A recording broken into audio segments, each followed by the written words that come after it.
Hello, my name's Hannah. I'm an artist, your favorite perfectly imperfect scribble artist. That's the intro that I made for myself, and I think it's pretty great.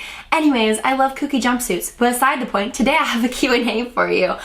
In case you didn't get that, I am an artist. This is what I do full-time for a living, and I put out a request for a Q&A, and I'm gonna answer some of your questions today because I like to keep it interesting and not just always post drawing videos. And I also want to show you that you too can be a full-time artist, so maybe this will inspire you to start doing what you love as a career. Let's see here. Okay, that's tough. We're not starting with that one. I'm gonna start with something easy. That was a deep question. First question is, do you have any cute friends for me? LMAO. This always comes up when I do Q&As. Honestly, all my friends are cute. All my friends are adorable, beautiful humans, amazing people, beautiful on the inside and out. And that's all I have to say. For you, I'm not really sure because first of all, I've never been one to set my friends up with people, but two, also, I don't know who you are. So that's a bit, I'm not gonna answer that. Anyways, all my friends are amazing. How many exes do you have?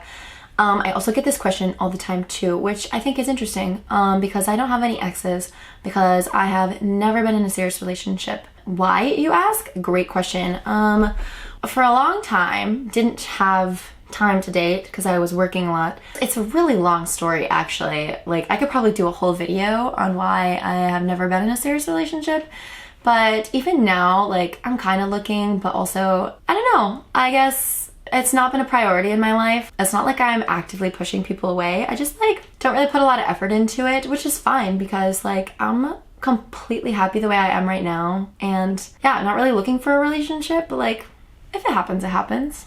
Okay. Who's your crush? Again, not really looking to be in a relationship right now, so I honestly don't have a crush.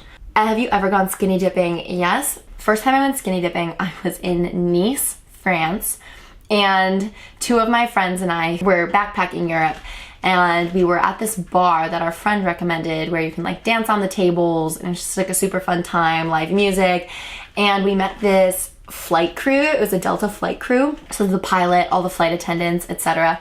And we were having a blast, like talking to them, hearing about like where they were all from, because they were from all over the US, and they did international flights all the time. And so they had the night in France. They were all out together as a crew, and at some point one of them was like, we're gonna go skinny dipping, do you guys want to come with us? So we went skinny dipping we went swimming on the coast of Nice at like 1 a.m. It was very, very fun, super liberating, and it was like legit skinny dipping, and it was just a blast, like so freeing. And it was that moment in my life I realized swimming naked is very, very fun, and I 10 out of 10 would recommend. Since then, I've also gone skinny dipping in Florida, and then also in a lake, which is not as fun as the ocean, but still fun. We went skinny dipping on the 4th of July, and the fireworks were going off. It was very fun. Favorite part of your body? My favorite part of my body? Oh, that's a great question. Like for a long part of my life, I never really thought about what my favorite part of my body was. I only ever thought about what my least favorite part of my body was. So to have this question, what's your favorite part of your body? It's like so refreshing because, you know, I feel like we spend so much time focusing on the negative things that we forget to focus on all of the positive things. I'm gonna tear up. Body positivity makes me so emotional. And just like, I think about how far I've come in my body love, my self-love journey. And it's so far because if I'd been asked this question like, oh gosh, I'm gonna cry.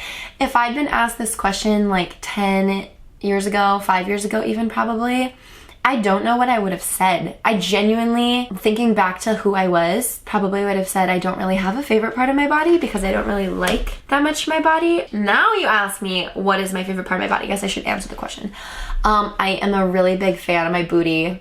I recently learned how to twerk and really have been able to own my booty shaking abilities. Big fan of that. I have a love-hate relationship with my legs. Some days if you ask me, I'll be like, yeah, I love my legs. And some days if you ask me, I'll be like, eh. But honestly, like, I don't think I would really say there's any part of my body that I don't love because it's all me. It's all who I am. It's all unapologetically me. And like, how can you hate any part of yourself, right? Like, I don't know. Yeah, I've come a long ways in my self-love journey. It's fun to think back on it. Also emotional. Okay. Next question, would you ever start an Onlyfans? I feel like this is a really popular question for people to ask content creators. Just like out of curiosity, would you ever start OnlyFans? And I have thought about this before. As far as like a legit OnlyFans, I don't really know. Maybe. It's just like a lot of work. OnlyFans is a lot of work, and I already run 2 businesses, and so like I don't think running a 3rd business would really be a good fit for me. If I wasn't already running 2 businesses, if I was in a job I didn't like and art wasn't my passion and I was looking for something else, then it maybe would be something I'd consider. But like as it stands right now, that's just way too much work to try and do that, because people who OnlyFans, they put in so much work. Like, you have no idea. I couldn't do it, but I don't have anything against it. Like I said, if I was in a different position in my life, maybe I would be like, yeah, I'll start an OnlyFans, but no. And then as far as like an art OnlyFans, I've seen this quite a bit actually with like artists who get their content taken down from social media because it's erotic. I do nude portraits, and so it is really hard for me to share a lot of my work that way. And so I did think about starting one just for the nudity content and the erotic content. And that might happen. Again, it's another thing to add onto my plate, and I do a lot. So like, I don't know, maybe not. I got a lot of comments of people telling me that I was very pretty and they love my art and that I'm an inspiration and that I have a bright shining light. And those comments literally make me cry. You guys are all so sweet, and it's unreal to me that this is my life and I can sit here and make art and positively influence people to start loving A, themselves, start loving B, their art, and just like embracing a creative side of yourself, and to be able to help be a step on your journey. It's an honor for me, and so just hearing feedback like that, it makes me emotional almost every time I read it, because like, it's just, I never would have thought that that would be where I am in my life. And I think back to who I was when I was younger, and even like 5 years ago before I found my passion for art, and I was so lost. I wasn't using my creativity. I didn't believe in myself. I was told that it's impossible to be a professional artist and all of these things, and I just had no hope. And if I had had someone to tell me that you can do it, you should embrace your art the way that you like to do it, it's just incredible to see that I can be that for other people, because that's what I wish I had when I was younger. What is your favorite piece of art that you have made? Encompassed in Life is one of my all-time favorite pieces I have ever done. To this day, I constantly come back to her as one of my favorites, and she really kicked off a series of scribble portraits, really encompassing each portrait with things that the model loves. And so I'll insert a picture here, where like my video editor will insert a picture here for you to look at, because I love her. She's stunning. She's one of my #1 bestsellers.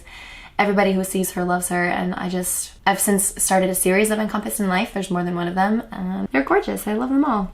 Your art is brilliant. Can't wrap my head around shipping. I know it's not the artist's fault. One day you'll be my retail therapy. I get this a bit from all of my international people. Anyone who doesn't live in the US, shipping's really expensive. I think to Canada and the UK, it's only like $20, which isn't bad if you're buying more than one thing. But to New Zealand, I think it's like $45. It's just so expensive, and it's not my fault. That's just how much shipping costs, and I can't offer free shipping if I don't want to have to jack up my prices. So, I mean, eventually I would love to have a warehouse for like my glass pens and my watercolor products and all of that, stickers and stuff overseas, so that shipping isn't completely insane. But for now, it's just me in my little studio here shipping stuff out from Fargo, North Dakota, and so there is not much I can do about it, and I'm sorry.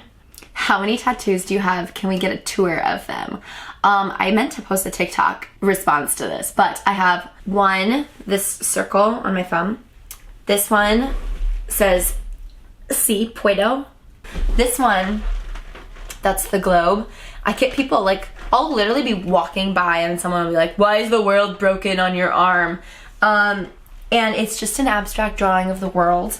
This is Europe. You just can't see the rest of it, or the line, because it's a one-line tattoo. That's the point of it. This one's new. It's a uterus on my bicep, and the proceeds were donated to the National Abortion Fund. And then this one is 2 fairies holding up a sun together. Done. It was designed by a girl on Instagram her handle is Out of Lines with an underscore. behind it, but my tattoo artist here did it for me. But that one kind of represents my sister and I. We both had some fairy dolls growing up, and we're holding up the sun together because we do things together a lot. I also have a tattoo on my rib cage that says Fernweh. Fernweh. I don't know how you say it necessarily. It's German, so I think it would be Fernweh, but it's Fern, W-E-H. That's what it's spelled. Anyways, it means that you're ready to travel in German. Oh, and I also have, this is a new one, this tattoo on my leg here. Let me stand on my chair so you can see it. Don't fall, Hannah, don't fall. Okay, and then I have this one.